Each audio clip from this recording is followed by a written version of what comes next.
Hi, I'm Jessica Skarzinski for Cure Magazine, your guide to every stage of the cancer experience. Here's a look at what's inside our 2019 Hematology special issue. It was once considered an incurable cancer, but thanks to a slew of new therapies, patients with chronic lymphocytic leukemia are seeing remissions and living longer. In our cover story, we discuss the fortunate turn of events in CLL. Next, with many blood cancers, blood transfusions are common, but how safe are they? Within the pages of this issue, we explain the technology that is boosting safety and transforming transfusions. And after learning to walk again following a life-changing multiple myeloma diagnosis, one man takes on the climb of a lifetime to help raise awareness and funding for the disease. Richard Bell shares his trip to Mount Washington as part of our Moving Mountains for Multiple Myeloma program.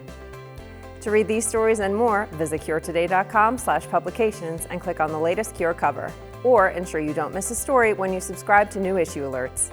Visit curetoday.com/email-profile for more information. And as always, thanks for reading.